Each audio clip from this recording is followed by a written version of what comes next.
上好，今天我们就来到了启示录的第27讲，就是我们要跟大家来谈一下有关于启示录的第13章。那么我们看见呢，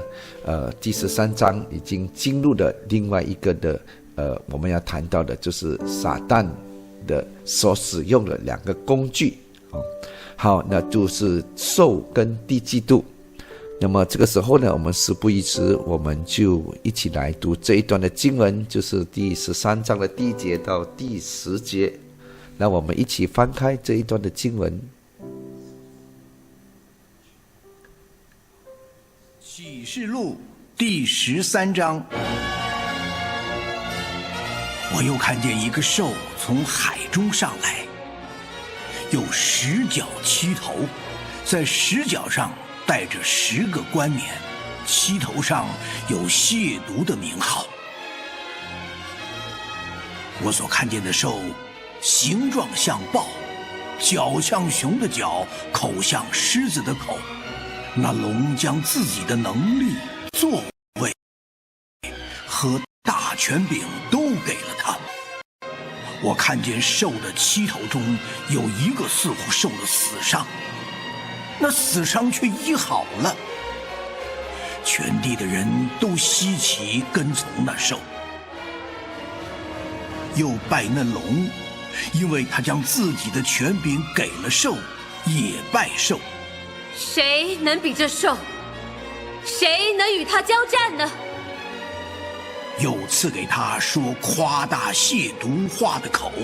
又有权柄赐给他，可以任意而行42个月。兽就开口向神说亵渎的话，亵渎神的名，并他的帐幕，以及那些住在天上的。又任凭他与圣徒征战，并且得胜，也把权柄赐给他，制服各族各民各方各国。凡住在地上，名字从创世以来没有记在被杀之羔羊生命册上的人，都要拜他。凡有耳的就应当听。掳掠人的必被掳掠，用刀杀人的必被刀杀。圣徒的忍耐和信心就是在此。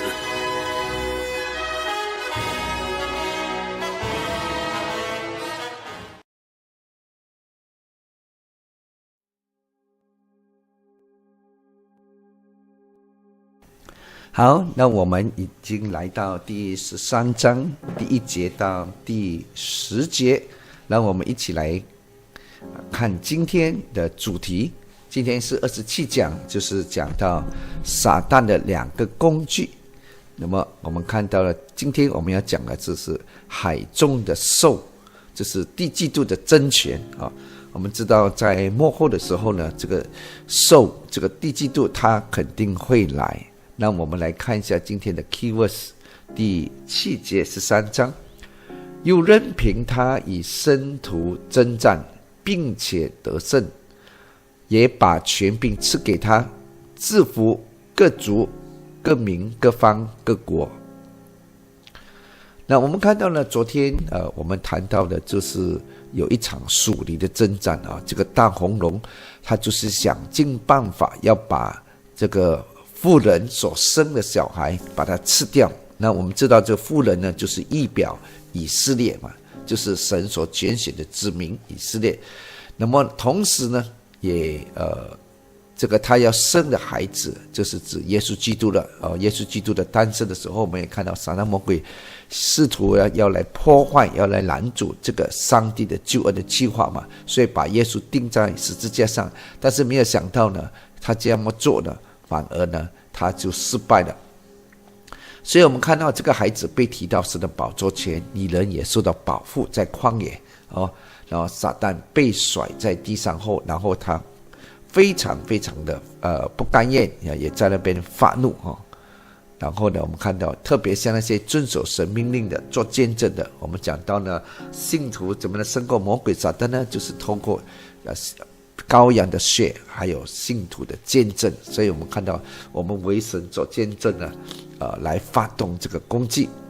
所以呢，这一章呢就为我们介绍撒旦的整个的背景。然后呢，现在我们进入到13章的时候呢，就揭开了他2个工具就是其中一个是兽所以今天我们谈的这个兽呢，就是从海中上来的兽所以主要是要讲到地基督的这样的一个兴起或者崛起呢，然后来掌权。所以很肯定的，我们看到呢，在末后的时候呢，撒旦魔鬼他会来掌权。所以耶稣基督为什么要来到征战呢？就要把他打败。所以耶稣基督才会在地上建立我主耶稣基督的国就是这个1000年的好，那我们就一起来看第一节他说，我又看见一个兽从海中上来，有10角气头，10角气头昨天我们也谈到的10角气头这个龙然后在这个10角上带着10个冠冕，气头上有亵渎的名号。我所看见的兽的这个形状呢，像豹角像熊的角，口像狮子的口。那龙将自己的能力因为今天时间的缘故呢，我就没有办法呢画这个图给大家来看，我就想办法呢，其实如果有个图给大家看的话，那可能会更加理想然后这里说，我看见兽有7个头，有一个呢似乎受了死伤，那死伤的却医好，全地的人都稀奇，更从那时候又拜那龙，因为他将自己的权柄给了兽，也拜兽说，谁能比这兽？谁能与他交战呢？好，那我们一一的来看到底呢，这个是要讲些什么那我们的主题第一节到第4节是讲地基督的真权的兴起和世界的敬拜。这很明显就是在末日的时候，地基督要兴起，这个敌基督要兴起。那敌基督呢，其实我们可以有2个层面来看。第一个层面是真的一个敌基督的形象出来，另外一个呢，就是敌基督的势力。自从耶稣基督诞生以来，就有敌基督的灵就好像首先我们可以想到的就是希律王嘛这些3位博士要来找耶稣的，来找这个星的时候，希律王就想尽办法要把这个小孩把他杀掉，他就是来抵挡基督。所以自从耶稣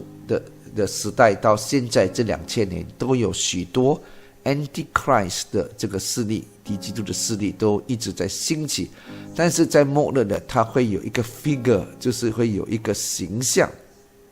真实的敌基督的形象起来来带头。好，那我们就来看一下。所以约翰看见一个从海中上来的兽，有10角气头。这个10角气头象征着什么？象征着一个很强大的政治的联盟当然很多人都在猜测这个政治联盟到底是谁，没有一个人讲得准，不同的年代就有不同的解析那么当然也有从其一些的角度我们可以去探讨的等一下我们会一一再跟大家谈。所以这个兽的形象呢，与但以理书中的形象是相呼应的那么等会我们会有一个表，我们大家一起看。那么这个也就表明了一个整合过去帝国本质全球的政权就是可能我们会指到罗马帝国这些。然后我们来看，他说这兽是受龙人支配的，所以这个兽是地基督，龙就是指撒旦，他是地基督他是兽，对不起，他是龙撒旦的一个工具来的，这是撒旦使用它来迷惑人，来支配人，来掌管这个地球上。然后呢，显出地基督的真权，其实这是直接来自于撒旦，也是撒旦授权的所以任何敌基督，任何反对耶稣基督的，其实就是撒旦授权的人们呢因着这兽的能力的复活而感到惊奇啊。当然我们知道撒旦魔鬼他也会行奇迹啊。我比较喜欢用每次因为英文当我们讲到奇迹也好神迹都好，我们都翻译成 miracle， 但是每一次上帝所行的工作，特别的工作，我会把它称为是神迹。撒旦不会行神迹，撒旦是行奇迹。撒旦是没有办法从没变有，他只能够把有的变别的东西，他不会使无变有啊，他不会 he can't perform things from nothing to something he only can perform some miracles from something to something 大概是这样。我看不知弟兄姐妹了解吗？就是一个东西没有的东西，他不能够把它变成有 because he don't have the creation power， 他没有一个创造的能力。撒旦是没有创造能力，为什么？因为撒旦是被造的，他是这个堕落的天使长，他是受造之物，所以他没有这个本能从没有的东西变有。但是上帝就是宇宙的主宰，他有这个能力从没有东西变有，所以他有创造的能力。所以我们能力，我们是上帝的儿女，我们有创意，我们有这个 creativity because we are God's descendants. We have the creativity power. 我们会有这个创造这个创意的能力。我们虽然是被造，我们没有办法创造东西，但是我们从神那边领受来这个创意的能力。好，那我们就看到这个龙呢，就把这个能力给了这个兽所以我们看到呢，这个兽就来反对耶稣基督，引导人。过去呢，就是撒旦都一直引导人走向去拜偶像叛逆卑劣神远离神，这是撒旦的工作了。所以弟兄姐妹，如果我们在教会里面讲了一些毁谤的话，讲了一些不好的话，其实我们不小心我们就被撒旦使用了，我们就变成撒旦魔鬼的 agent， 我们就变成撒旦魔鬼的代理人或者是代言人的。所以弟兄姐妹，我们真的要分辨我们不要参与这个gossip， 不要参与埋怨就是讲某某领袖的坏话某某牧师的坏话。其实我们不小心，我们不但没有建立神的国度，我们其实就是直接的破坏了教会的成长，教会的成立所以弟兄姐妹很重要。我们看到一个成长的教会是一个忠心、委身、谦卑、悔改的教会，而不是一个喜欢做什么就做什么。我一直强调的就是，当我们服侍神的时候，我们不是按照我们的喜好When we serve God, we are not go according what you like。我们服侍神没有的好选择的，神要我们做什么我们就做什么，我们不能够说这个我不要做可能你的牧师说姐妹看你可不可以成为教会的招待员，那你自己心在想，我是大老板，干嘛叫我做招待员？招待员是那些人才做，我就不做招待员如果你要我做至少要让我当教会执事长老那弟兄姐妹，在神的眼光，我们每一个人都是神的儿女，没有所谓谁比较大谁比较小，都没有所以我们能够服侍，也就是神给我们的荣幸。好，那我们不讲这些了，我们就回到海中上来的这个兽到底是指谁？其实呢，确实这个海中的兽按照呢我们整合的帝国的特质跟全球性的政权的话呢，这个形象也符合了但以理第7章4个兽的这个意象，有狮子熊豹可怕的兽那我们来看一下这个兽所象征的帝国。那么按照呢历史中或者现在的释经学者呢，就是解经家呢，有几方面的观点啊，大家可以参考。你不一定要接受全部，但是我只是把这些观点啊，这些 perspective 来介绍给大家。第一呢，有学者呢比较早期的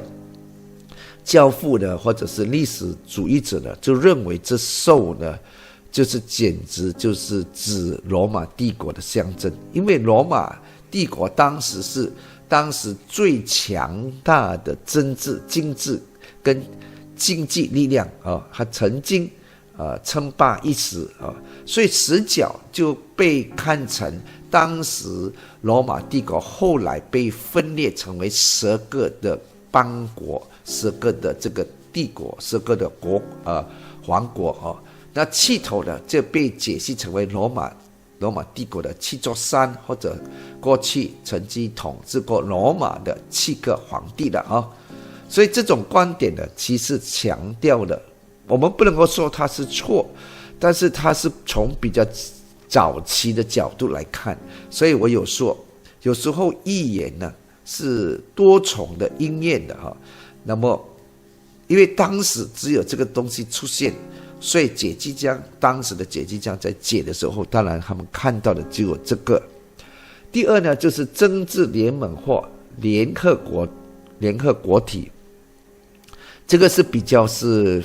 未来主义的观点future perspective， 就是从现在，就是我们现在21世纪快要进入21世纪这段时间呢，我们的这个解经家认为这只是未来全球性的一个政治的联盟，或许可能是指联合国，或者是指目前的 G20 的国家，或者也指就是现在的欧洲的联盟啊，这个Euro 啊，或者等等的关联，我们也不知道会不会是指这个金砖国家，还是指什么，我们都不晓得。但是无论如何，我们看到10角就是象征12个国家的联盟。然后气头可能是指7个主要的区域性的力量，重现在历史的帝国精神的7个的领袖。We do not know because it's a symbolic， 因为启示录是个启示神学，所以我们现在要去注意这些东西的形成，我们要去探讨。当然也有一些的人在 YouTube 他们会有讲解这个10个角肯定是指这个7个头是指这个，但是呢，我觉得我们不能够把它定义成是肯定是某东西某一个政治体系，但是我们也可以从这个的讲解当中拿出整个的精华，就是从这个事情我们看，无论是指谁都好，它肯定是一个全球性一个政治的联盟啊，这个是很重要。这个观点呢，强调了第季度的政权，它是从未来出现的，可能是应用高科技、金融、统治、意识的形态来出现。这个我比较接受的这个看法啊，因为我们毕竟还是活在21世纪。然后呢，也有另外一个综合的观点的，就是指多国的联盟融合旧帝国的精神那么这个是也讲到呢这个但以理那有学者呢提倡这个兽就是融合的历史各大帝国的精神。当然我也挺接受这个的，就是说未来的这些的联盟，它也承接的过去这些帝国的一些的特征，就比方巴比伦是一个很骄傲拜偶像的，现在的这些的可能现在的帝国它没有直接拜偶像，但是它是有崇拜某一些的东西然后马代波斯就是比较是法律主义跟毕伯现在也有一些国家都是的毕伯基督徒的都有。然后希腊是哲学与文化的统治，所以我们看到，然后罗马是个铁血统治全球的秩序，所以将来的这个帝国，将来一个敌嫉妒的一个帝国，一个 one world order， 一个的统一的政治的联盟呢，它可能呢，它承接的这4个过去帝国的一些的特征啊，就是拜偶像咯，法律主义的哲学呢，然后呢有全球的秩序，它可能可以用金融啊、经济啊来统治这个国家，所以它是人类争权最高形式的堕落。它最后它的主要的目的是什么？就是他说他是神，他不需要再有耶稣基督。所以敌基督是什么？敌基督就是一个势力起来说我们不相信神，我们抵挡神，谁要跟随耶稣基督的，人头一定要落地，一定要被杀死，一定要被追捕。这个是敌基督到最后他来到一个地步，所以这个兽可能不是单一指历史的一个帝国，它是一个象征性，然后呢一个象征性的全球性的政治is a global politic concept 一个这样的一个体系是或者是一个的 alliance 然后呢它融合的古代帝国的属灵的本质所以又具有可能性是指未来的这个高科技全球性。所以你看为什么现在我们有 face recognition， 就是你的这个脸孔一照好像我们去一些的海关开护照等等，我们不需要拿护照的，我们的脸扫一扫他就知道你是谁了嘛所以敌基督可能会用这种高科技的东西以后来追捕你呢来追捕你，到处都有这个闭路电视、闭路的这个录像所以你会发现手机你讲什么，你去找什么，它都会打出那个广告。比方你要去旅行去欧洲，你在 Google 打上你要去欧洲，然后你会发现你的 YouTube 可能就出现这种广告，然后你上网的时候也有不同这种旅游的广告就开始出现，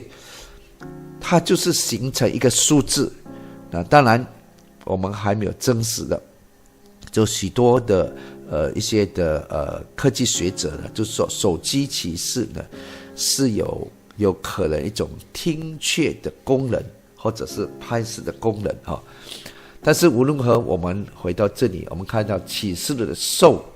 它不是我们可以根据什么东西讲解的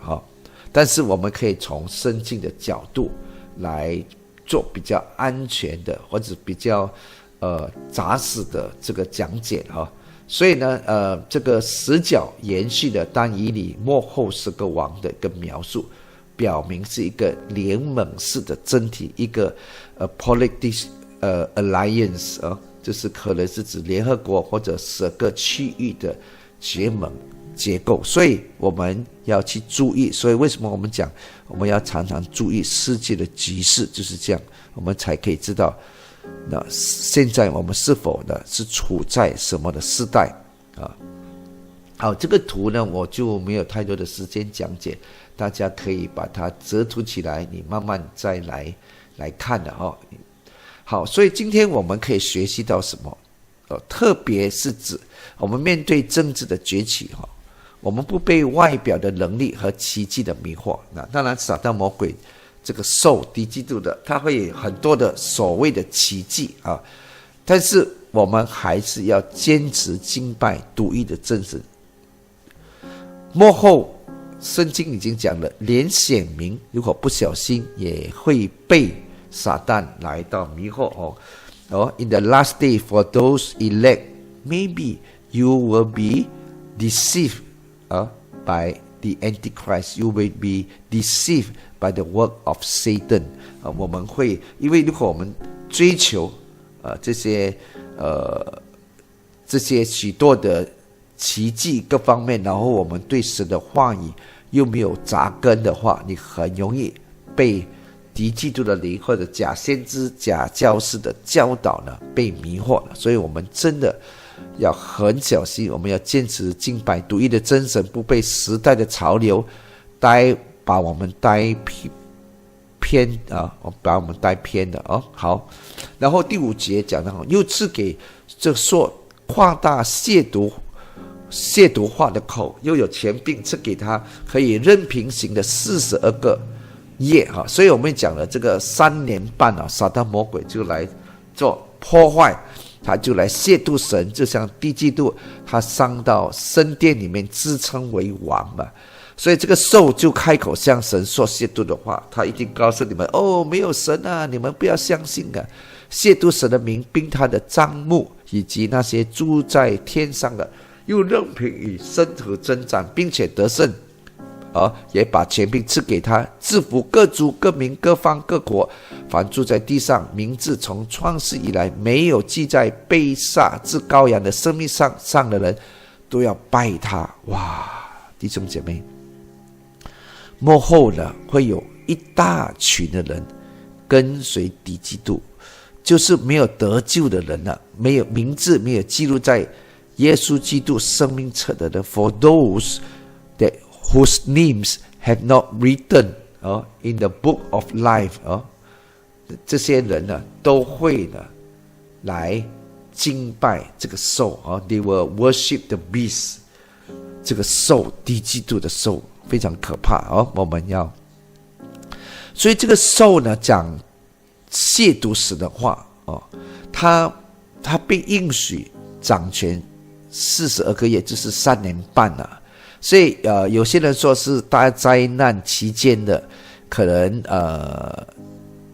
后半部的3年半，也有人说是前半部，但是我比较倾向是后半部的，因为在3年半的中间，就是撒旦敌基督就在圣殿自称为王嘛，所以这个会比较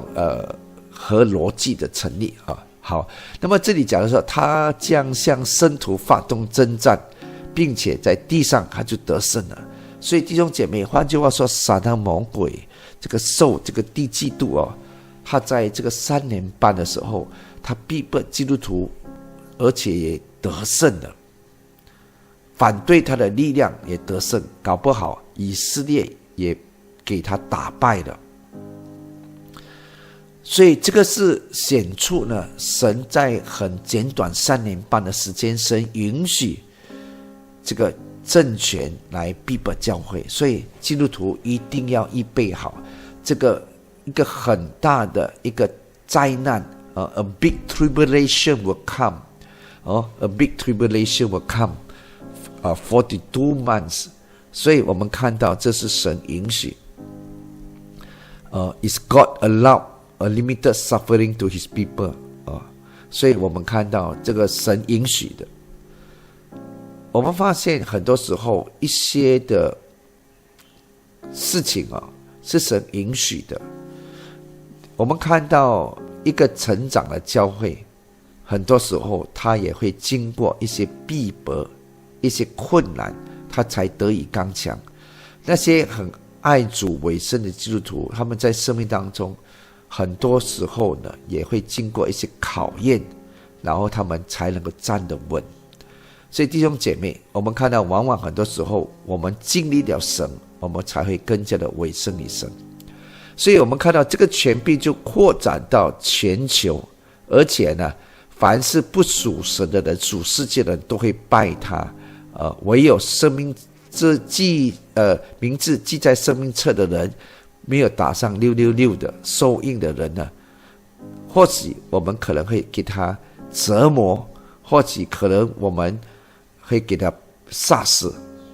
无论如何，这个是个属灵逼迫的一个代表，就是末后信主的人还是逃不掉逼迫的。所以我们为什么我们要在神的话语，现在我们还有机会要站稳的时候，我们的信仰我们一定要站稳稳，不至于动摇。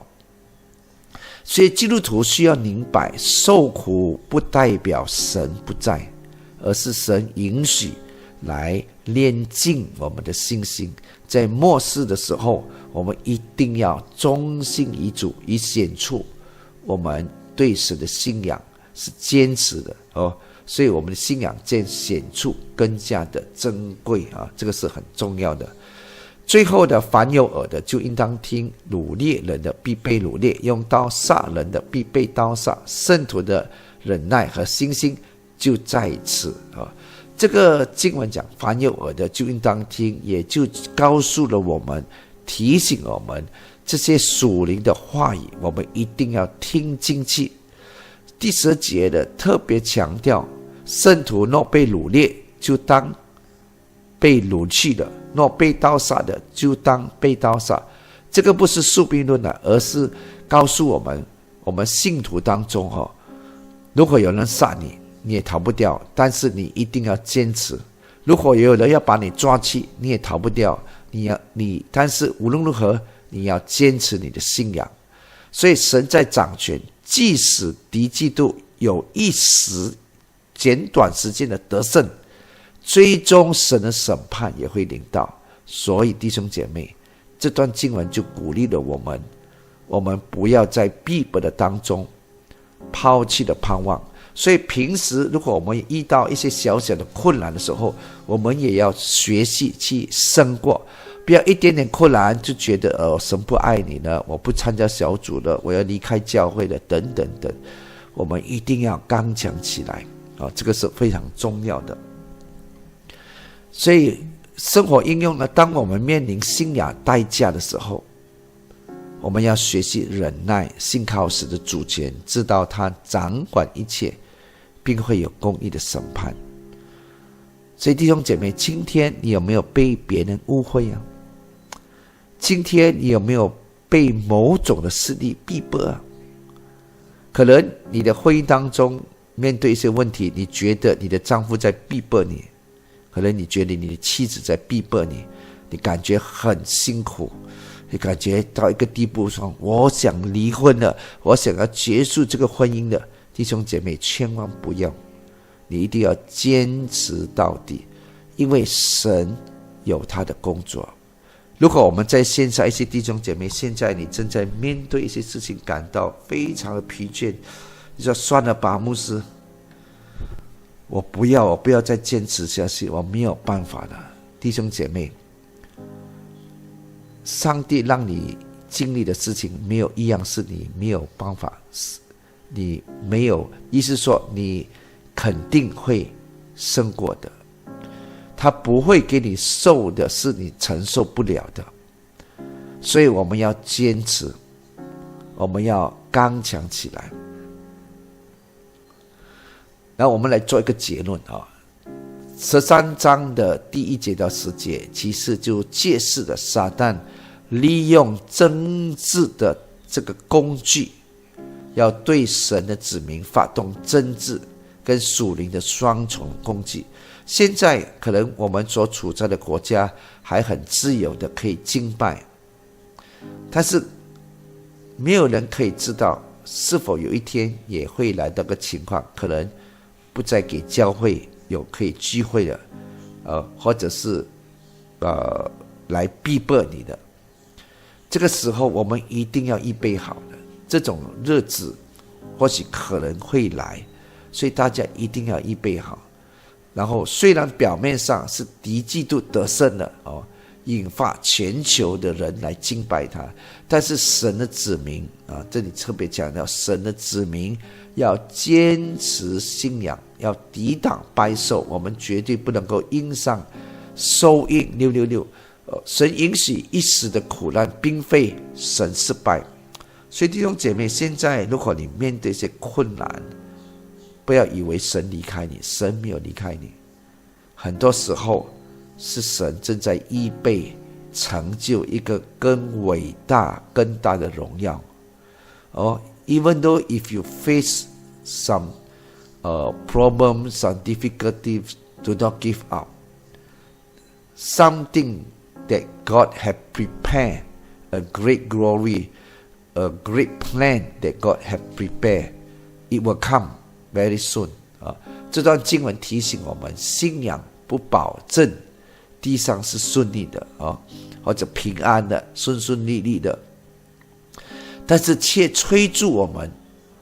我们必须预备好，为着神国忠心至死So this verse has remind us that true faith is not about easy life, comfort life, everything will go on peacefully, no, but about staying faithful for God's glory, even until death. We must faithful to God. 我们一定要至死忠心，忠心至死。所以弟兄姐妹，我们要预备好，我们预备好来迎接耶稣。我们一起来祷告吧。亲爱的耶稣，今天早晨我们来到你的面前，从这段经文你给我们看到，如果真的有一天我们来到一个敌基督的一个势力来反对我们、抵挡我们、逼迫我们，主啊，求你给我们恩典，能够胜过，让我们不至于软弱，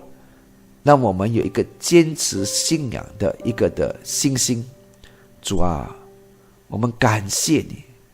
让你的权柄能力